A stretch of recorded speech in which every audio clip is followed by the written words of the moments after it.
बांसकोट गांव शांत था, बहुत ज्यादा शांत। पहाड़ों के बीच बसा ये गांव ऐसा था जहां सूरज भी आने से कतराता था। दोपहर में भी घरों के कोनों में साए चिपके रहते थे, मानो कोई राज की बातें कर रहे हों। गांव वाले सीधे सादे लोग थे, जिनकी जिंदगी जमीन की धुन और अनजान के डर से चलती थी। खासकर सूरज ढलने के बाद जब अंधेरा बांसकोट को कफन की तरह ढंक लेता था। ये सरकटा का वक्त था।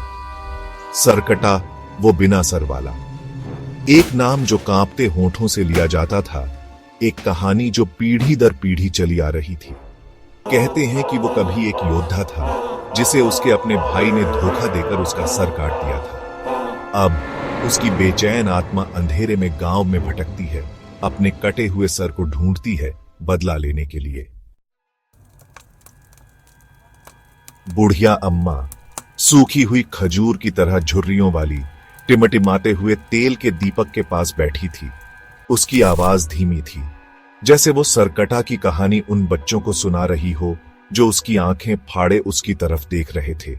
वो धीरे से बोली, कहते हैं कि अगर सरकटा अपना साया देख लेता है तो उसे पता चल जाएगा कि उसका समय पास है और वो आखिरकार शांत हो जाएगा। लेकिन उससे पहले जो भी उसके रास्ते में आएगा, उसका क्या होगा भगवान ही जाने। बच्चे कांप गए और दीपक की कमजोर गर्मी के पास आ गए। उनमें दो दोस्त थे, विजय और प्रिया। विजय, जो हमेशा बहादुर बनता था, उसने कहानी का मजाक उड़ाया। प्रिया को डर कांप रहा था। उस रात आसमान में लाल रंग का चांद था, जो बांसकोट पर एक अजीब सी रोशनी डाल रहा था। हवा में डर की गंध थी। विजय अपनी बहादुरी दिखाने के लिए रात में बाहर जाने का फैसला करता है। प्रिया अपने डर के बावजूद उसे अकेले जाने नहीं देती। जैसे ही वो संकरी घुमावदार गलियों से गुजरे, साए मुड़ते और तड़पते हुए दिखाई दिए, जैसे कोई खतरनाक आकार ले रहे हों। सन्नाटा था, बस उनके दिलों की धड़कन सुनाई दे रही थी। अचानक रात में एक चीख सुनाई दी। एक गांव वाला डर से भरी आंखों से उनके रास्ते में लड़खड़ाता हुआ, सरकटा, वो यहां है, उसने हाँफते हुए कहा और कांपते हुए उंगली से गांव के किनारे वाले अंधेरे जंगल की ओर इशारा किया। फिर वो बेहोश हो गया। प्रिया के दिल में तेज डर समा गया। विजय को बेपरवाह साहस का एहसास हुआ। वो इस सरकटा को अपनी आंखों से देखेगा।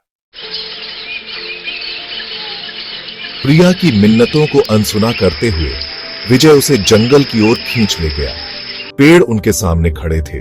उनकी टेढ़ी मेढ़ी शाखाएं कंकाल की उंगलियों की तरह उन्हें पकड़ने के लिए पहुंच रही थी। जंगल की गहराई से एक धीमी सी गुर्राहट सुनाई दे रही थी और फिर उन्होंने उसे देखा। एक आकृति लंबी और भूतिया पेड़ों के बीच से सरकती हुई।